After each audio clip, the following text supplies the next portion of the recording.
Hello, everybody, and welcome to another episode of People of Media. And today I get the joy and the thrill of interviewing my friend Kenny Katzgrau, who is the creator of Broadstreet Ads, serving the media space, and also the publisher of Red Bank Green, which is a hyperlocal city and regional magazine. Welcome to the show, Kenny. Yeah, thank you for having me here. I've been listening a lot lately, and I'm excited to join the list of guests that you've had. You have a great crowd so far, so thank you for having me. Hey, thanks a lot, man. The reason I picked Kenny, everybody, the reason I picked Kenny is because Kenny is a dreamer with a huge heart. And so when you watch how this man lives his life, how he does business, it's people first. It's a generosity mindset, and you can tell that this man authentically loves media enough that he first was serving media through Broad Street Ads, helping publishers, advertisers say, "Wow, that was the goal and the vision, right?" Mm. Like he wanted to help publishers wow their advertisers, which is beautiful, and then bought into the actual media space by acquiring a magazine where he's doing amazing things. So we're going to talk a little bit about that in the interview, but first I want to hear a little bit about your media origin story, Kenny. Yeah. So, media origin story. It's crazy. I don't even know where you start. You go back really far. I was actually just telling somebody about when I was a kid. I used to have this like Panasonic like boombox, and it had a record button on it with a little weird button microphone built in. And I used to just sit there in my room and like record radio shows. Like they were just kind of made up shows, and I'd sit and I like wait for a song that I wanted to come out. Like I think at the time it was like Hanson or like the Macarena or something. I'd be like, there's boom. And and then I record these old radio shows. I think I still have the cassette somewhere. So I guess if you really thought like maybe that's where it started, this fascination with like broadcast. And then in summer camp, like there was a camp newspaper and I named it. I was really excited to name it like the Camp Chronicle. And then it just kind of like, I don't know, this idea of having the news or being in the know, I think for a Mhm. lot of people who are in media is like sort of fascinating.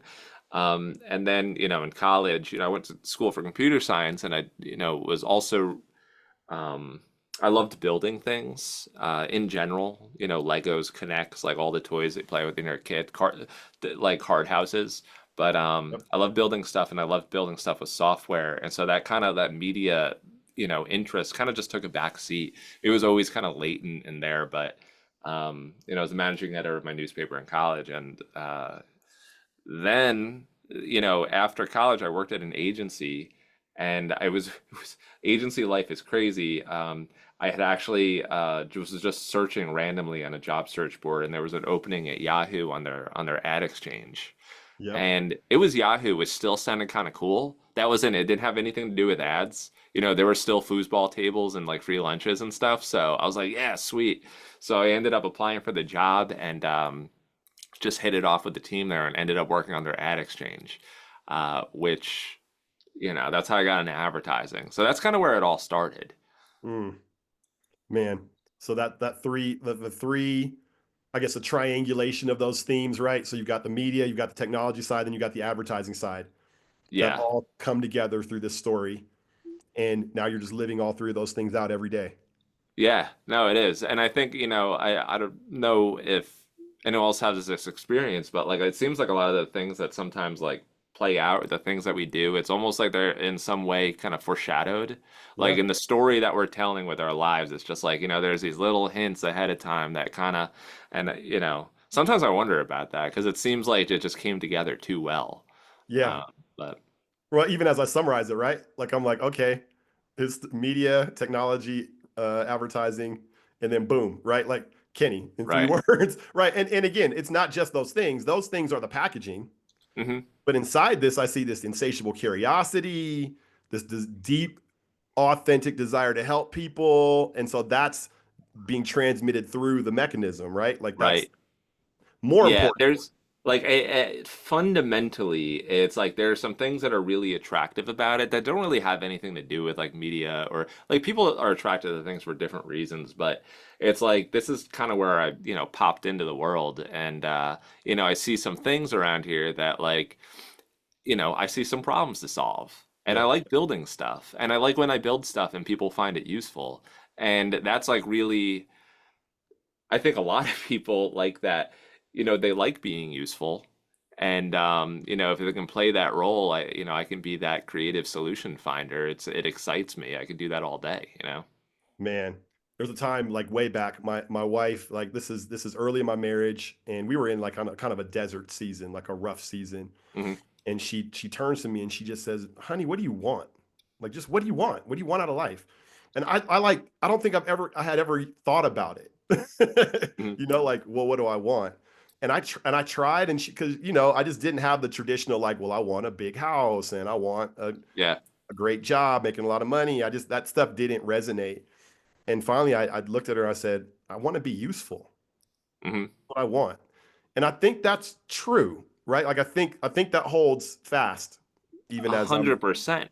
yeah, I think that is so true. I think most of us like, this feeling of having been a part of something that was really important or have played an important role, like that is so deep inside of us. yeah, And whether we want to admit to it or not, like, we want to be part of this grander design, this grander plan, that part of something like, hey, at the very end of it, you're 100 years old and it couldn't have been the same without you.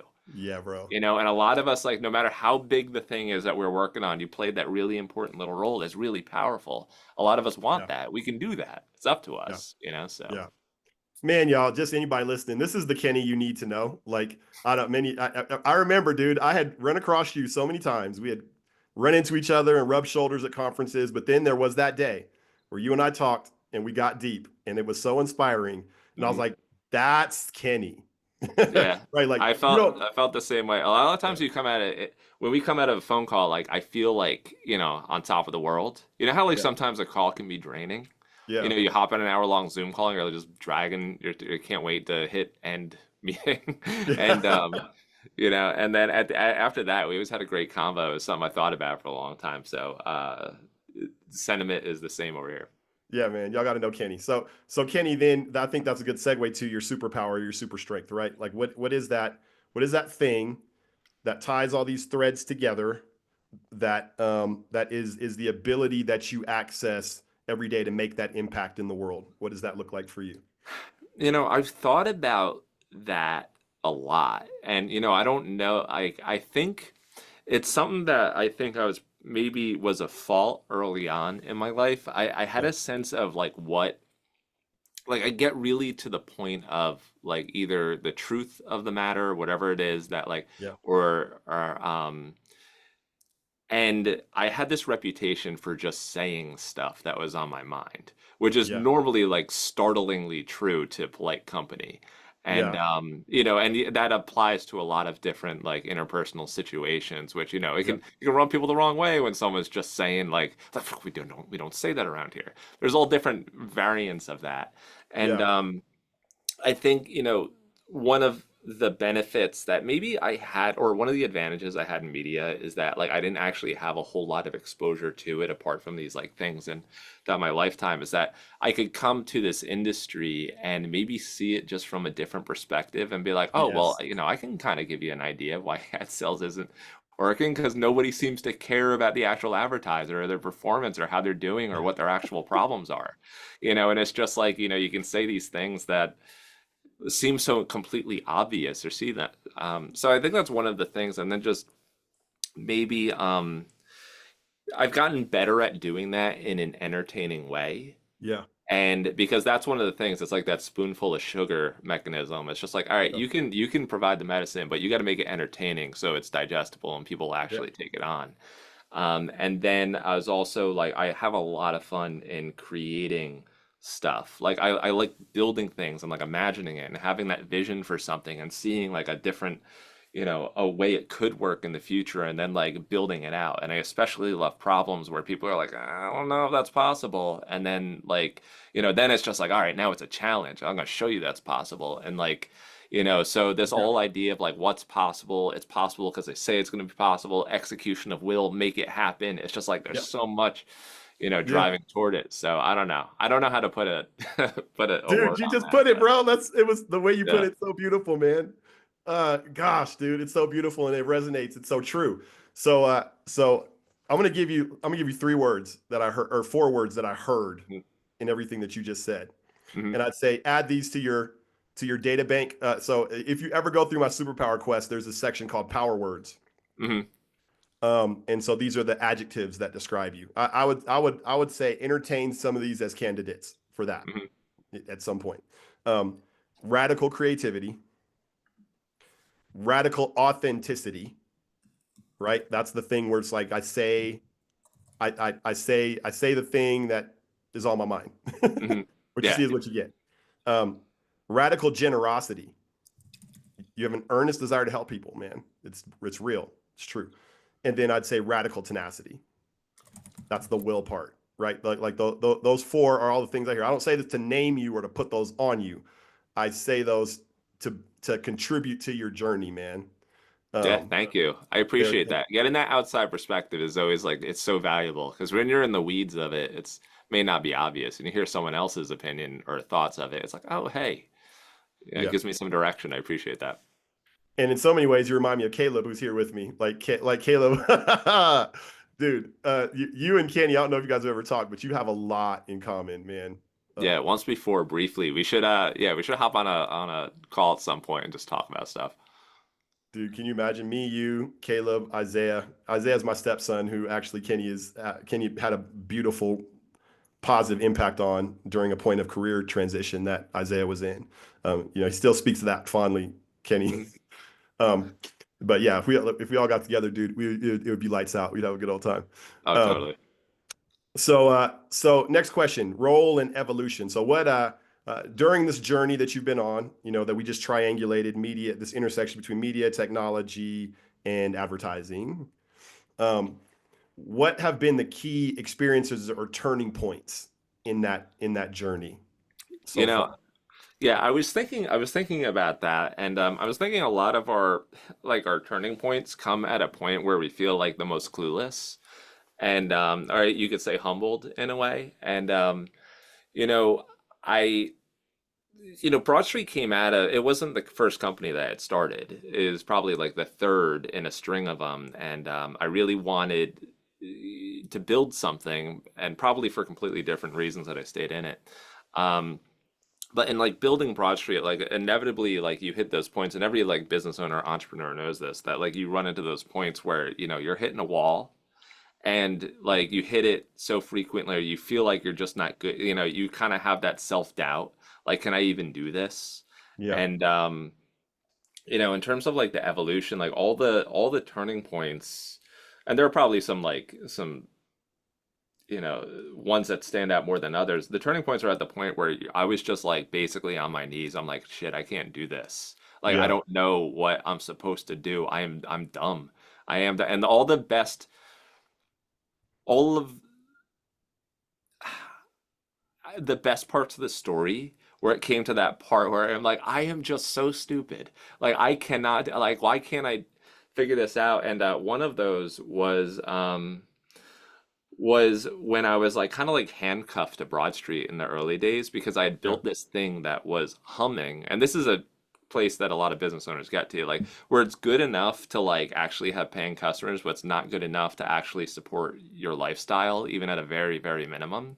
And yeah, so like basically really have to take a step back and be like, what is it that I do for my customers? Because when I started Broad Street, like I started for the wrong reasons. I started because I wanted to build a business. yeah, I wasn't building a solution. I was building something fun for yeah, me. But yeah, eventually you got to hit that point where it's just like, wait, what do I do really for my customers? And it took me, you said that I helped my, publishers like wow, their advertisers. That was yeah. actually one part in the evolution. I had kind of have a different way of thinking about it now. That's part of it.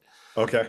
But it was kind of this evolution of like why I did what I did that, I took a step back and I said, why do people use Broad Street? And I couldn't even answer the question. Yeah. Like I at that point in time, I was like, well, we do ad management and serving. And that's crazy when you've been doing something 4 or 5 years, you have paying customers, you have no clue why. So I had to figure out why I was doing that. And then, once I kind of figured out, okay, at a baseline, because that idea becomes more clear over time. Like Yes. you don't arrive at like a stone cold answer. Like you kind of have a good sense. You're like onto something, and you're like, oh, okay, you do that for a little while longer. Once I got good at like figuring that out, then I hit another wall, which was like in building what I was building, and I was building some traction. I could not, like, I couldn't do it all myself. Yeah. Like, and I was like, I remember like this. Was I had just answered a whole bunch of emails for customers, and I had like was building out this feature at the same time. At this point, Broadstreet has hundreds of customers, right? And it Yeah. was still all me and maybe a few freelancers. I probably answered 10 or 15 support desk questions. I come back to my inbox and there's like 10 or 15 brand new ones. Oh And my I God. remember I was just like so frustrated. I put my head on my keyboard and I said, I cannot do this anymore. Yeah. Like, I need help.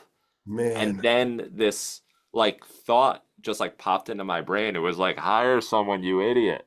And then I was like, but hire someone, like where do I even start? I never hired anyone. So a lot of entrepreneurs go through this problem where like when you're really good at something like building stuff and building software, and if you want to do that as a business, you actually have to learn how to do less of that. Like it becomes a liability.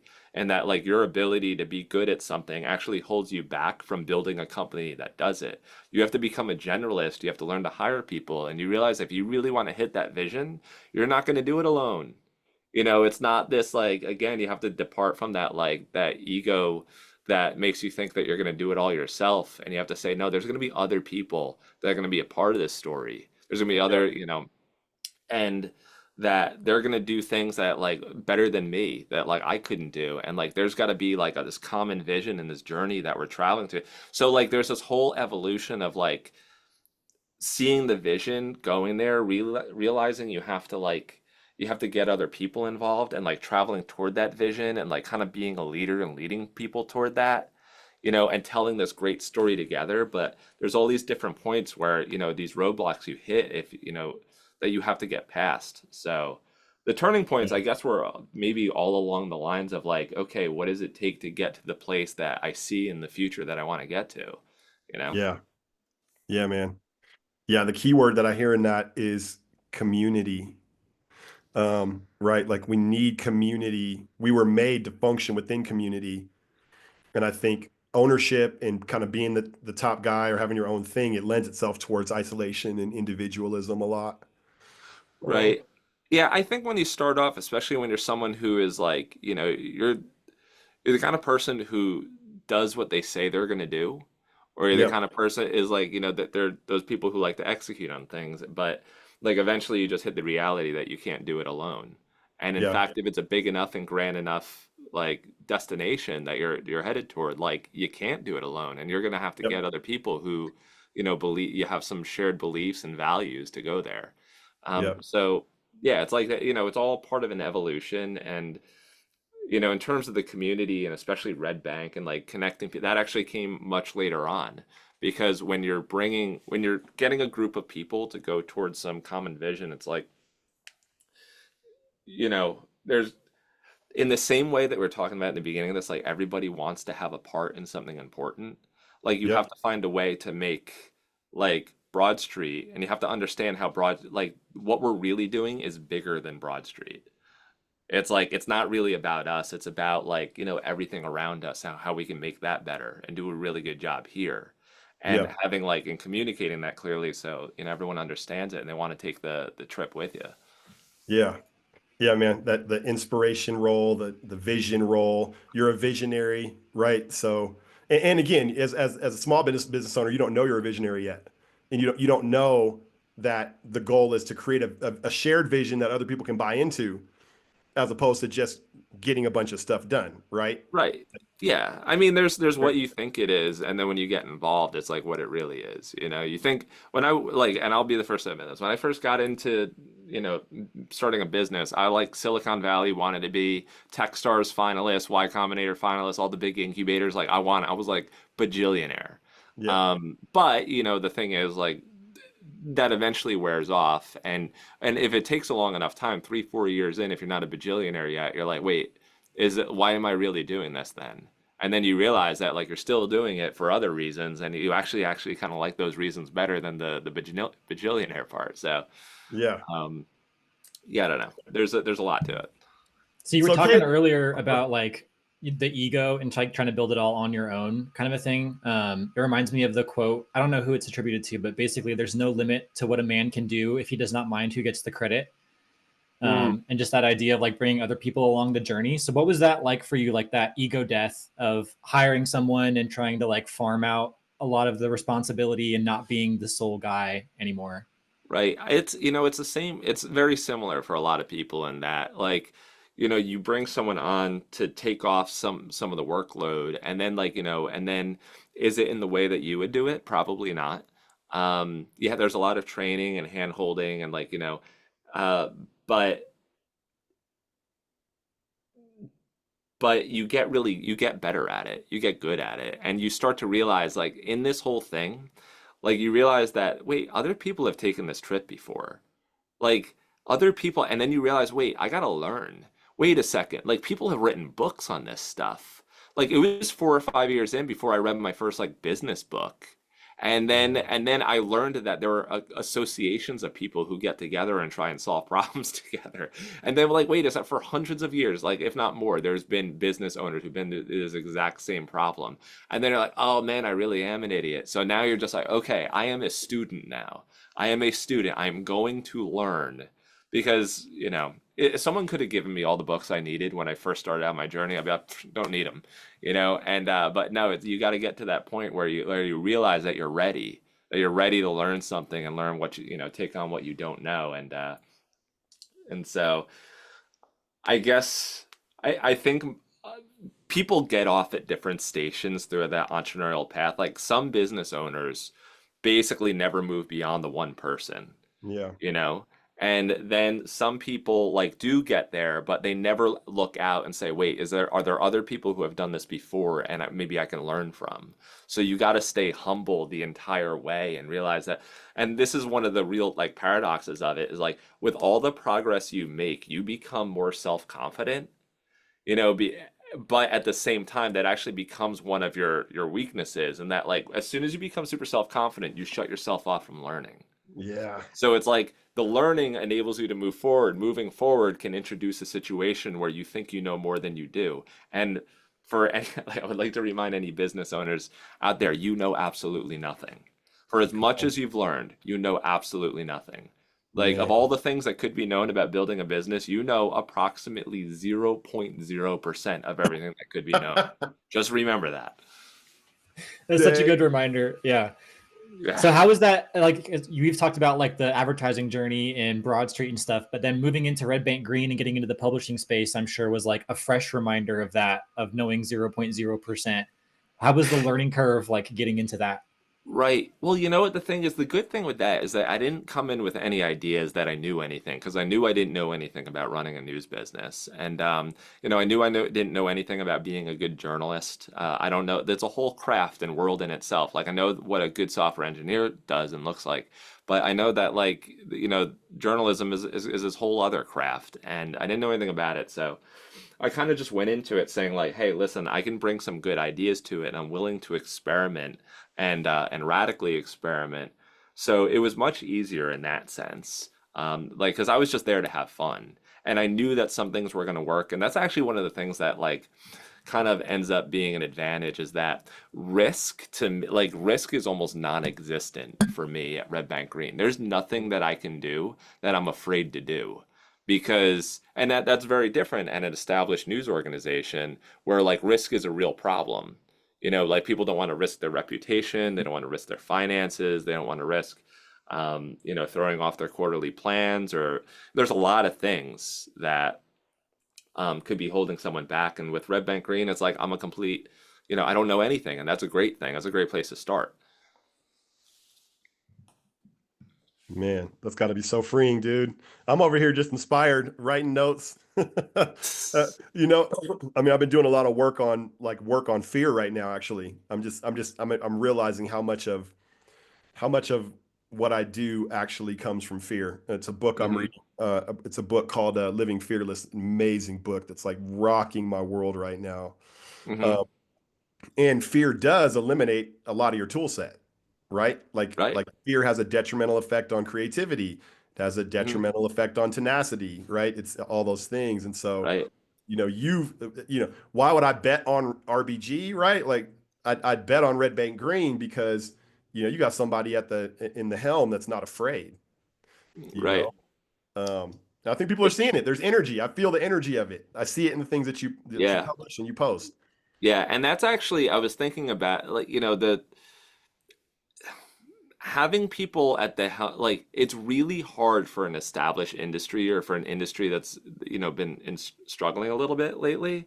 Yeah. It's really hard for the status quo to not be afraid because like the status quo has to maintain the status quo, and the Yep. status quo has to constantly be aware and be fearful of like what's going to disrupt it even further. And so that's why I think it's like that new growth in the industry, like the hyperlocals out there, the small like media organizations, the ones who are entrepreneurial, the ones who like, it like there are the stakes aren't as high. Like that's where all the innovation comes from. Yep. We talk about like the big guys, like, the innovate, but like it's really hard to do that because you can't take big risks. Like we need to be able to try a lot of different things that actually happens at the organizations where like, they got nothing to lose. Being in Yeah. a position, and that like I think that probably is true in a lot of when you're in a position where you have nothing to lose, some of the greatest gains can come. So then let's try to bring that down a level to the person that's listening to this. These are legacy media publishers, right? Like these Mhm. are people who have been entrenched in the status quo and who are many, not all, but many are rightly scared, right? Mhm. Like, or at least fear's a factor, let's say, right? Right, Fear's a factor for me, right? Like I've got quote unquote mouths to feed, right? right. Like people that depend on my company for its livelihood. That in itself has the ability to create fear for anybody who loves their people. Hmm. So what version of this, right? Because you have this unique story that's kind of positioned you to be able to be fearless, right? Yeah. What do you say to a person who's got a different story, who's more in that status quo? Like, what parts of this can that person access, and how? It's a tough question, man. I don't. Well, the thing is, I think,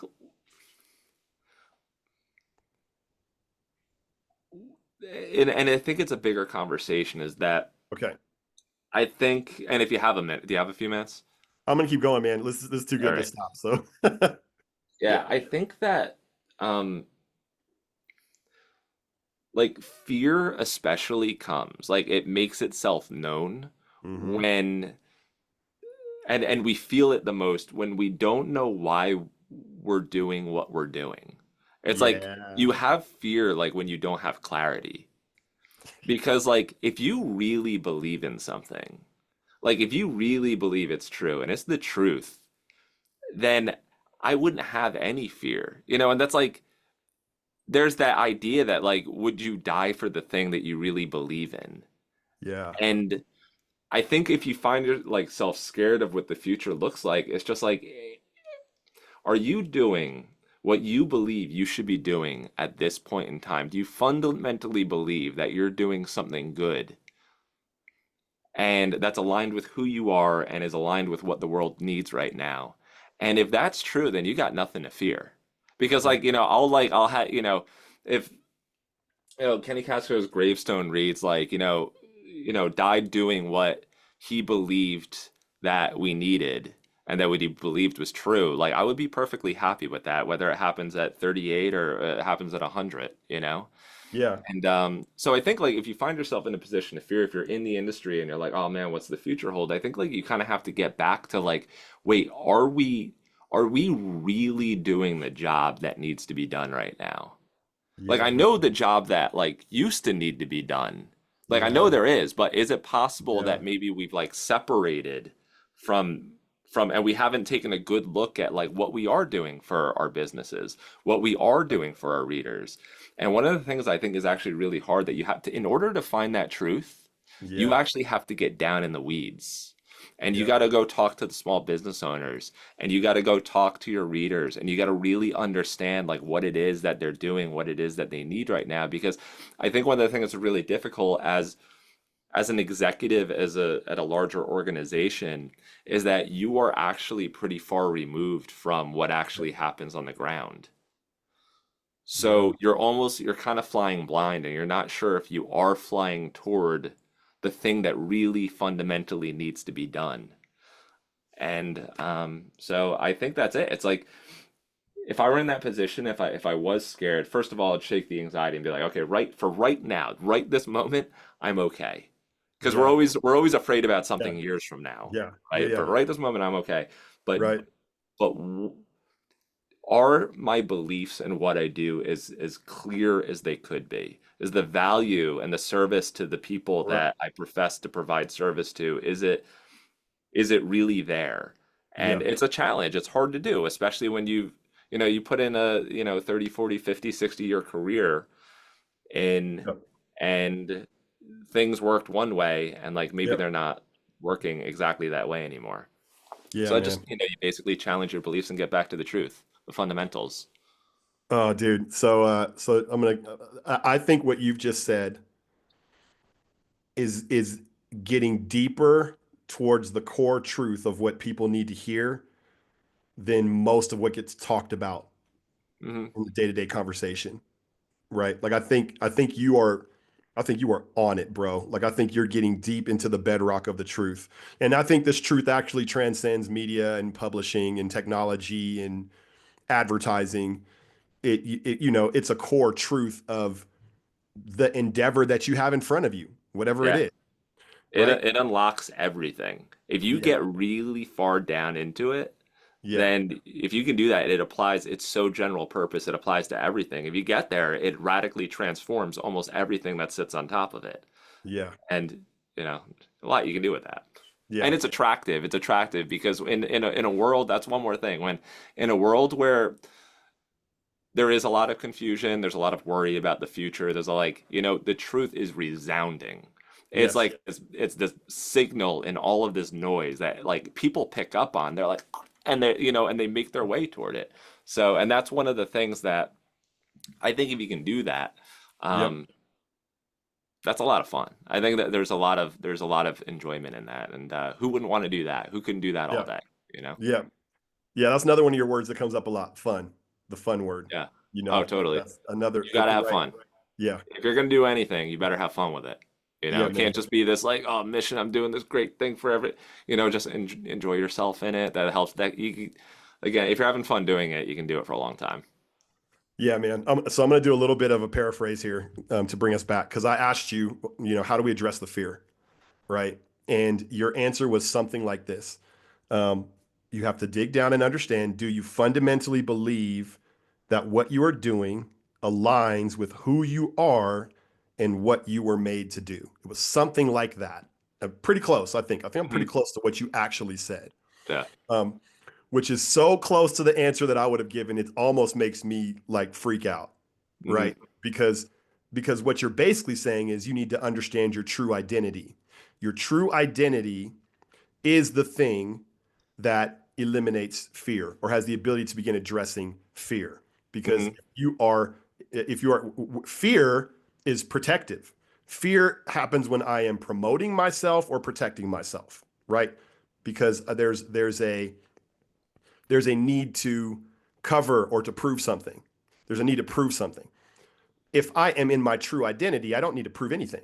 I am who I am, and it's okay to be that, and I'm accepted and I'm secure in that, right? Hmm. And so I'm not saying it exactly the way that you would say it, and I don't mean to add anything to it that you don't want added. But that's from my perspective, kind of adding a little bit to it. I've got a You're, friend. Oh, go ahead. I was gonna say it's because we arrived at the same that truth we're talking about is completely timeless. Yeah. It's always been there. Like Yeah. we're just the latest to arrive at it, but lots of other people have been here Yeah. too. And Yeah. once you get there, you're right. Of course, we would arrive at the exact same thing because it's always been there. Like we didn't make it up; it was just there. Always there, man. When I'm afraid, you can tell when I'm afraid because I'm protecting myself, right? I'm Hmm. insecure.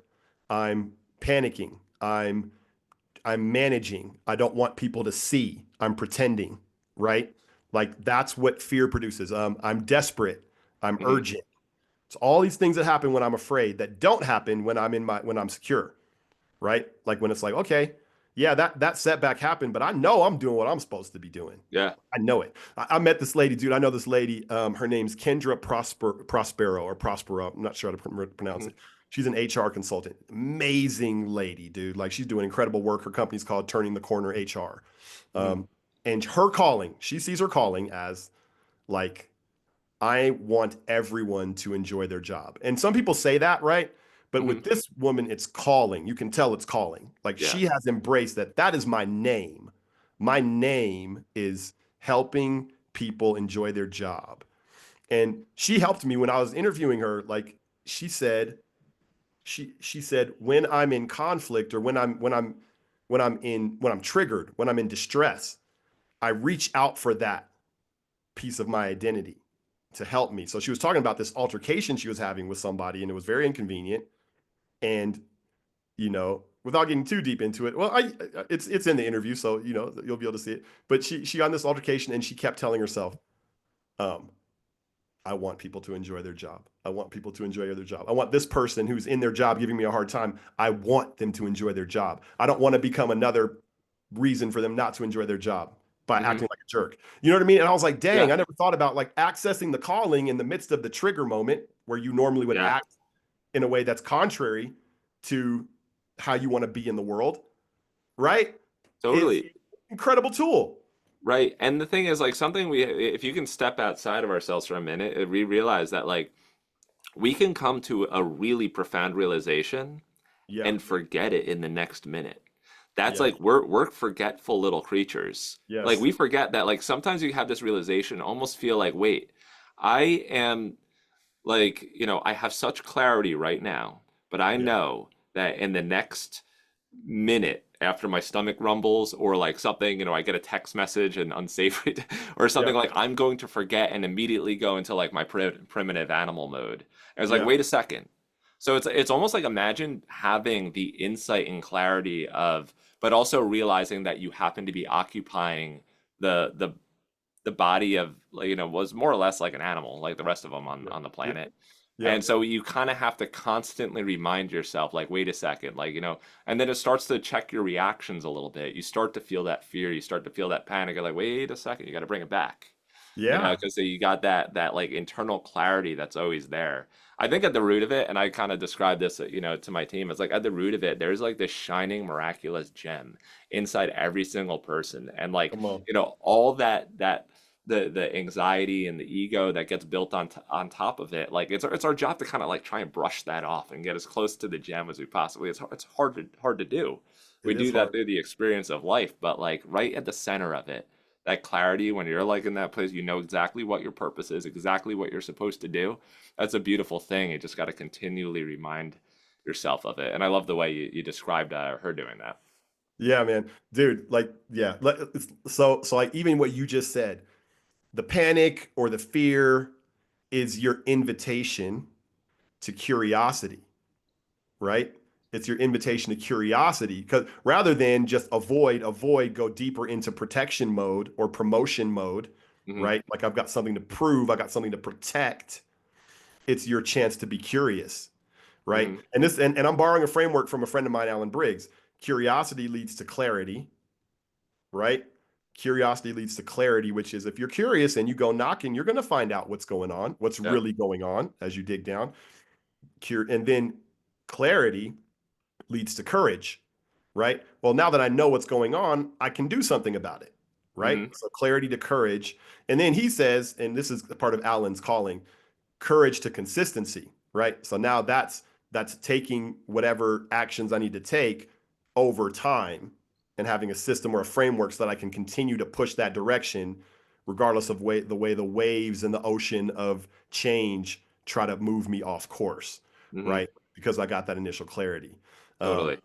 so you and me are preaching today, bro. Like, what's going on? I knew it was going to happen though. Every time we get Love it. together, yeah. Oh, this is so good. So I want to harness this. Then you've gotten a chance to learn um, to be a business owner, to learn the important lesson that you don't know anything, right? Which creates humility, which makes you a student, which makes you a learner, which actually makes you effective. You know, Socrates was all, like Socrates was like, I'm wiser than everybody because I know that I know Hmm. nothing. That's what makes me Right. wiser than everyone. Right. Yeah. The So Oracle told him that. He went in, like, yeah. he went to go see the Oracle. I was actually just in Greece. I made sure to stop by the house. I think it was the House of Simon, which is apparently where Socrates used to hang out. So I had to pay homage to the house. What? Yeah. Wait, like Simon Peter? Simon? No, like the House of Simon, he was this, I think he was a cobbler in Okay. Athens around Okay. Socrates' time. So in the Okay. Acropolis, the part of Greece where I guess like, the ancient city was, right below the Parthenon, there's the House of Simon, or at least the foundation of it, where it was thought to be. So I Yeah. made sure to go check out where Socrates used to hang out. So it was one of the Dang. people that, I'd always Yeah. been sort of fascinated by Yeah. and learned a Fascinating. lot from, which is pretty amazing. Somebody have that kind of impact that somebody thousands of years later is like still, learning. Oh, he's one of those people, man. He's one of those people that had a piece of that glorious truth, man. Oh, Uh, totally. for sure. Right. Hmm. And so now you've got a chance to learn in the world of advertising. You've got a chance to learn in the world of technology, now business ownership, right? You're getting to learn also throughout that in the learn of in the role of media and publisher. So what would your be having learned those things, what you have learned from those things, and what you have gained from those things, what would be any advice you'd add to the advice that you've already given to the local publisher who you know very well that's watching this show? Advice in terms of going forward, or Gosh, we do probably need to categorize a little bit because, I like to get practical in the realm of like revenue and vision and what's coming next. And so maybe I've skipped a question here. So can I go back? I'm going to take that yeah. question back and skip and go Hmm. back. Um, what's working at Red Bank Green? Let's say it that. Like what's working in terms of funding the initiative, right? Like what Hmm. are the things that you're doing that are resonating and bringing in dollars? Start Right. there, and then I'll go forward from there. Right. The thing that actually fundamentally works is that, and this is true for a lot of things, and it goes back to Lariel. One of my favorite Yep. sales trainers, Lariel Lipkins, down, Yep. and I talk about her all the time because she said She's something that amazing. absolutely flattened me one day. And I was sitting in on a sales training for my sales team. Like, of course I'm not paying attention to sales training. I don't have anything to learn, which is a problem. But she's sitting there. I'm like, I'm already a good salesperson, and she says, everybody, who hops on a call with you, like a sales call, like there's a place that they are and there's a place they're trying to get to. And she's like, fundamentally, like, everyone has a place that they are and a destination they're trying to go to. And like, you shouldn't be thinking about making the sale. You should be thinking about whether you can help them get from that beginning to that end.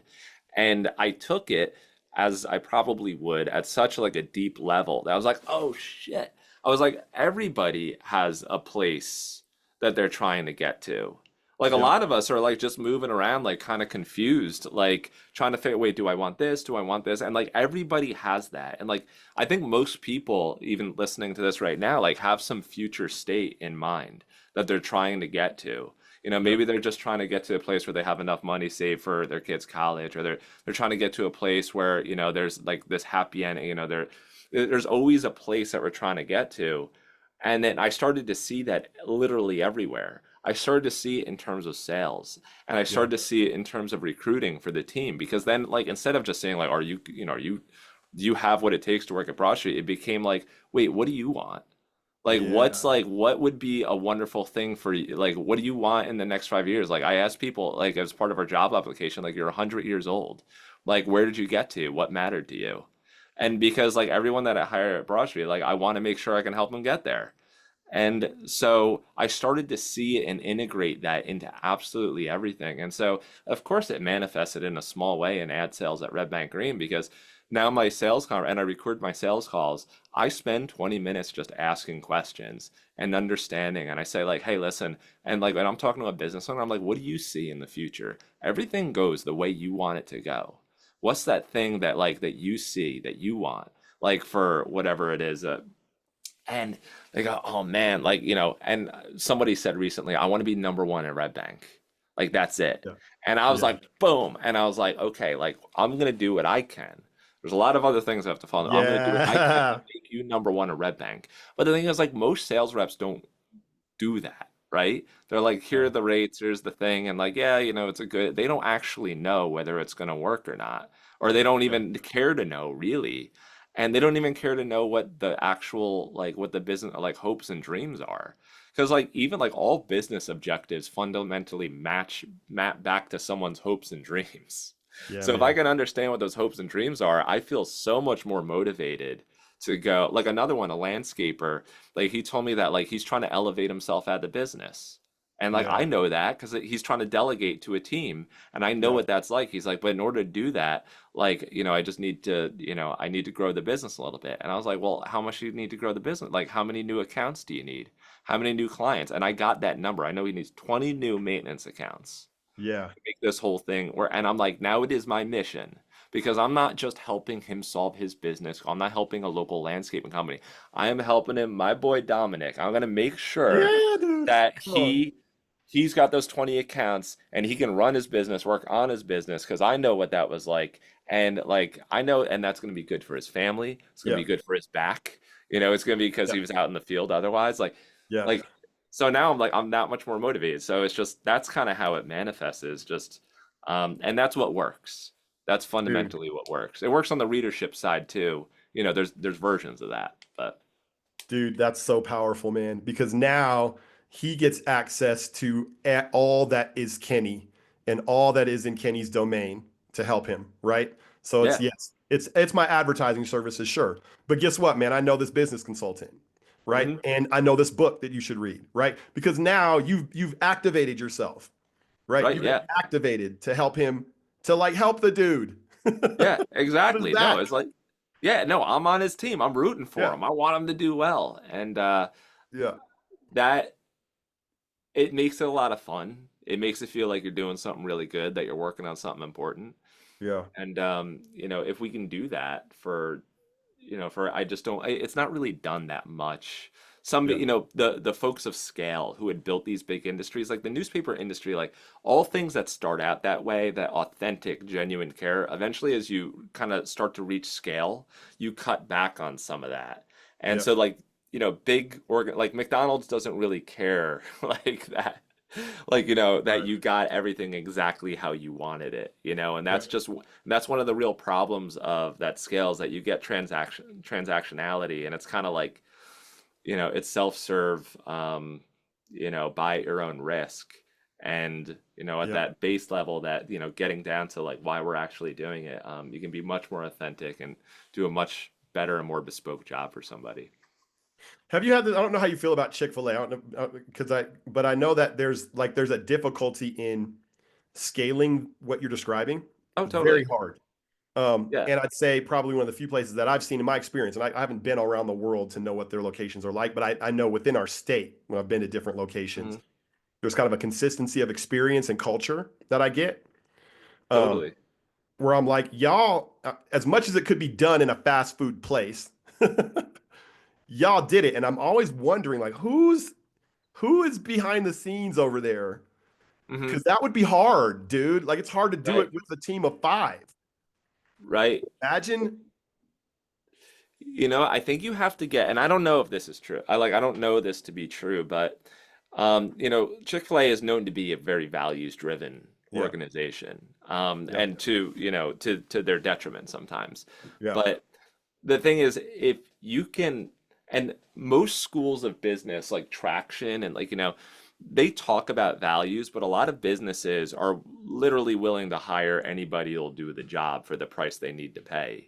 right. And I think if you can hire people who are actually aligned with your values and you do the work to do that, and it's hard to scale that too, because Yeah, as a founder, you can do it, but then you need to have people who are aligned with your values at your leadership level. And yeah, then, like, eventually at the point where you have an organization of a few hundred people, you have people that you hire that are hiring people that, so you need to make sure that that values filter is still so strong at the yeah, ground.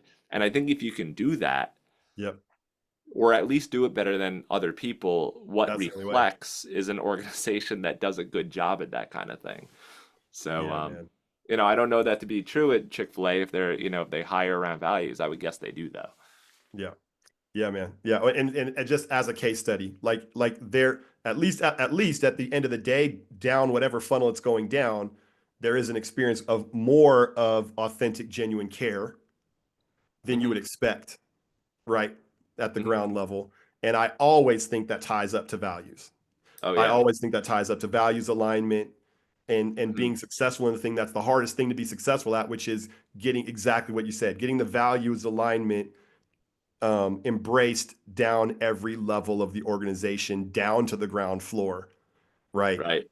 And it's hard for all of us to do. And I love that that's your answer, man. I think your answer is to something to some degree like help people, help Yeah. people Yeah, like no, I think it's service to, I think and I've said to the team, I think that one of the best things that we can do, like in this, in our 100 years on the planet, like I think one of the best things that we can do is just help someone get to where they want to go, yeah, yeah. you know? So, And the media organization is uniquely gifted and crafted to be able to do that in an yeah, authentic way.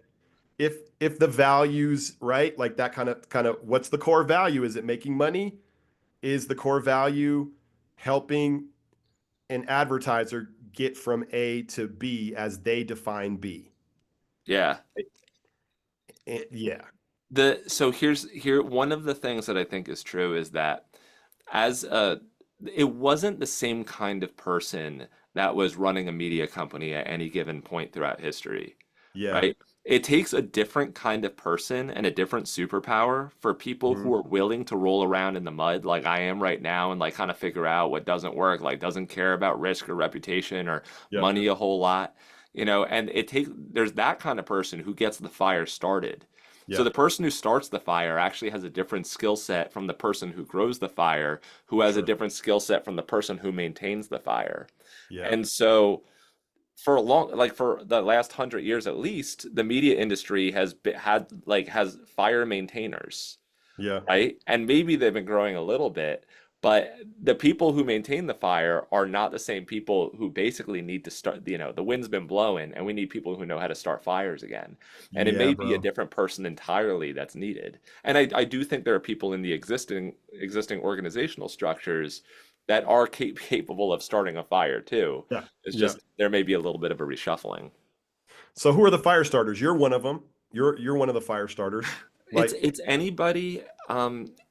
anybody who's kind of tapped in and realized that they're like that one of the things they're really good at, that their superpower, um, is like building things, creating things, and seeing what works. yeah. It's like the entrepreneurs, Yep. and the ones who are willing to fall flat on their face and willing to continue to try and like won't really give up. They won't settle. They're just going to say, I'm going to do this because I know it matters. I'm going to do it until I get something working. And if it never works, that's okay too, because I did a good job for other people in the process. Yeah. Um, anybody who kind of fits that profile, but you already had some on the show. You had Yeah. Scott Yeah. Broadbeck, you had Yeah. Will Hill, you Yeah. had Amy Scott's another good one who just Yeah. has that mindset. Yeah. Um, and Jay Allred, another Jay. one. Yeah. Yeah. Yeah, So man. yeah, you had a lot of them on there. Those are the fire Yep. starters. You know exactly who they are. Yeah. Yeah. I'm looking for them every day, man. And I when I hear them talk, I know. It doesn't take me long to figure out. But that's like it's nice to have a language for it. I'm looking for the fire starters because we need some of those right now. Hmm. I think that's part of why when I listen to you and when I listen to what you have to say to media, it excites me. Hmm. Um, like not everything I hear about media excites me. There's a lot of it that informs me. There's some of it that's interesting. But then there's some stuff that excites me. Right. And it's stuff that you talk about. Like, dude, I still love the button idea, right? You gave the advertiser the Right. button, and it's like push me. If you heard Hmm. about this through Red Bank Green, push me, and and then it goes straight to like account or whatever, and the advertiser gets an alert that somebody came into their store because of what they saw on Red Bank Green, and it's like beautiful, simple, weird, kind of out there, but man, Yeah. the impact it has on the guy, right? It was Stu. Was that his name? Yeah, Stu was another one. He got Yeah, some, yeah, and I still see Stu every week, and he still pays. He just paid me in cash in the beginning of December. That's how he comes out from behind the counter. He gives me, cash, and that is so small business right there. It's very it is Jersey so small too. business. Yeah. Yeah, Dude. it's no, it's a blast. So you're having fun. Oh, totally. I'm having a ton of fun. And I wouldn't really, I think almost anything I could, try and find some fun in it. But one of the things about, and I think one of the things that you talked about is like, what's the relationship between Broad Street and Red Bank Green? Yeah.